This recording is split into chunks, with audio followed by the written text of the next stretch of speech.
exactly where I went wrong. In that video, I attacked mapleshade fans, and you know, if you're trying to convince someone of your point of view, attacking them is the absolute worst thing to do, because then they hate you when no one wants to listen to someone they hate. My last video had a very strawman type argument where I was just calling all mapleshade fans bad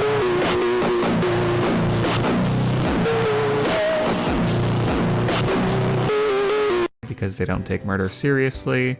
But the truth is, most mapleshade fans will recognize that our actions are not justified. So today, myself, along with fellow mapleshade hater moonkittis, are going to sink down into mapleshade land and try our best to look at the whole picture. The mapleshade controversy is much more complex. Hello, I am moonkitty, and mapleshade hater is actually my professional title.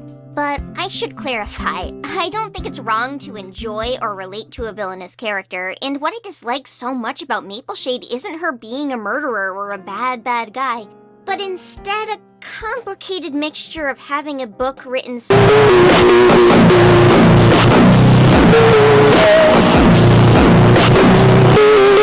seemingly to justify that murderer's perspective, and that murderer's perspective, in my eyes, actually condemning her more.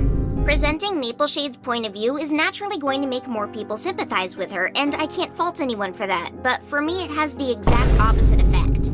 Every justification she makes for her actions, every time she fantasizes about yelling at her clanmates, it just drags me a little further away from understanding her. Admittedly, very few of my problems with Mapleshade, or her book, personally, are from the back half. I hate pre-murder Mapleshade, the Mapleshade that exists for the first half of the book, festering with resentment for her clanmates.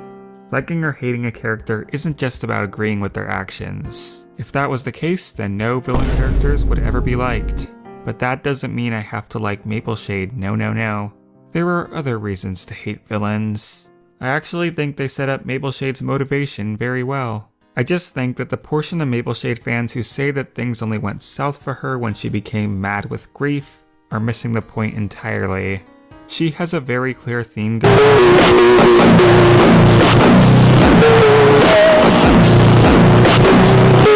going with her shifting blame and only looking out for herself that existed not just after she lost her kits, but for the entire book. Mapleshade's vengeance is often presented on some level as if it wants to convince you that Mapleshade is a victim of circumstance, that Mapleshade was driven to evil by a bad situation or the way she was mistreated. This isn't actually the case.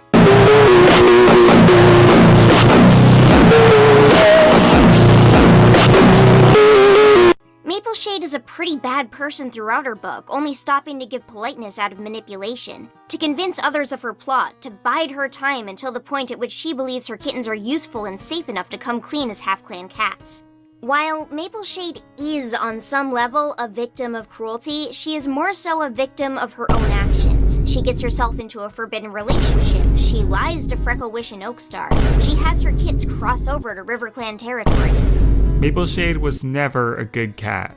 My frustration lies not with the fact that so many people like Mapleshade, but with how they missed the point of the entire novella.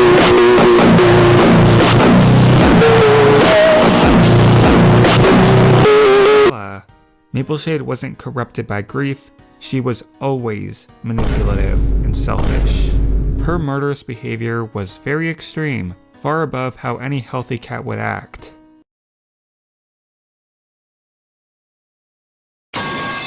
It was only possible for her to be pushed to behave this way because she was self-centered and nasty from the start.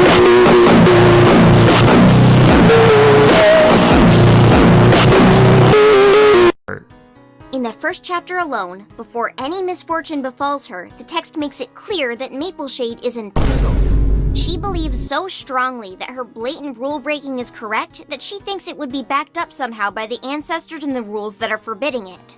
She waltzes between RiverClan warriors to go speak with Appledusk, despite the risk it would bring for her clanmates to catch her doing so. She shows no concern for rules and no concern for the safety of others. What she does show concern for is the romantic status of Appledusk. She thinks explicitly that he belongs to her, and she believes that by having his kits, she has cemented that fact.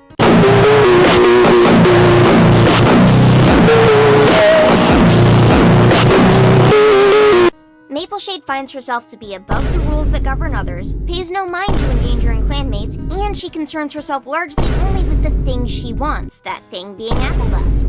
When Frecklewish makes an assumption about the kid's parentage, instead of correcting her, Mapleshade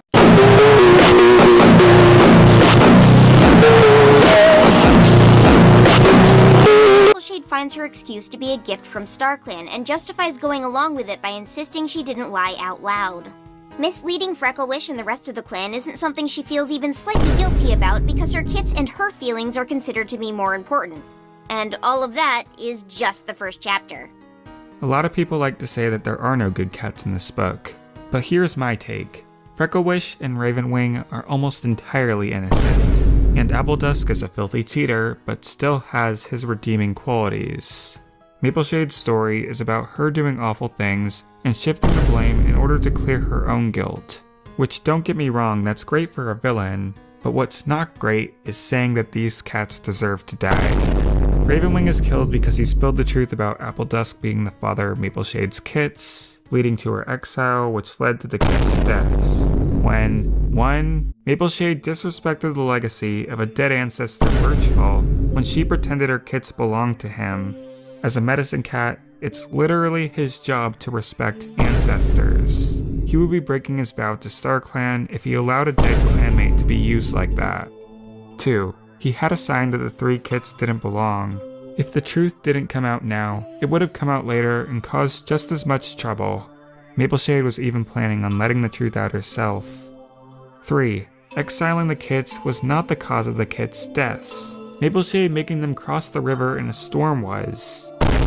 Frecklewish is killed because she watched Mapleshade's kits die instead of helping, when 1. She didn't even watch long enough to know that the kits died. We saw Nettlepaw being shocked by the news. 2. Mapleshade disrespected the name of her dead brother, and I wouldn't expect her to be thinking any more clearly than Mapleshade while she was still in shock. 3. Not even Mapleshade could swim. She had to be saved by Appledusk. There was no reason for Frecklewish to think she could have done anything for the kits above what the River Clan Patrol could have done. Don't get me started on Frecklewish. As Akiras said, when talking about Mapleshade, something that comes up quite a lot is the idea that there are no good cats in the book. And I think that's entirely untrue. Did Oakstar go too far? Did Oakstar break the code? Sure, why not? Oakstar bad. But what about Ravenwing, who was just doing his job as a medicine cat, or Frecklewish? Much like later Mapleshade, here we have a traumatized, grieving she-cat latching on desperately to what she believes to be her brother's kittens. She acts as a replacement father for Moons and even initially defends Maple when Oakstar questions their parentage. When the truth comes out, she explodes. She leaps to attack Maple and calls the kits creatures. She, and everyone else in the clan, demands that Mapleshade and her kits be removed. Now, this is wrong. But is Frecklewish an inherently bad person for it? I'd argue she isn't.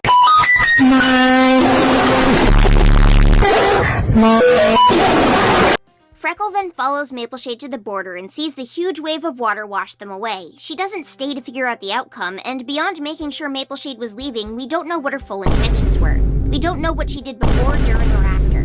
But her actions when later confronted by Mapleshade lead me to believe she acted in fear and anger, not any sort of malice. She seems visibly upset when Mapleshade mentions the kid's death, and only becomes angry enough to attack her after Mapleshade further taunts her.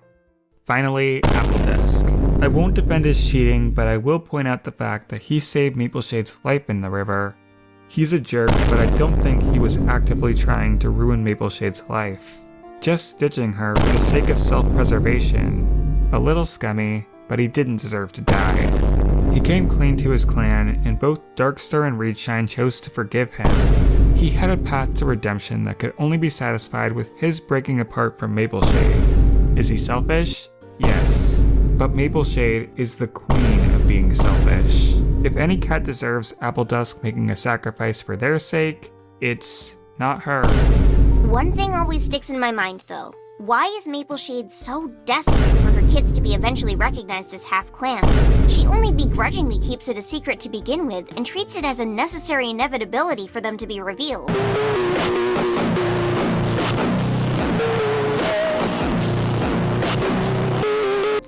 But again, the answer is right there in the first chapter. Mapleshade curled her lip. Stay away from him, Reedshine. He's mine. These kits will make sure of that.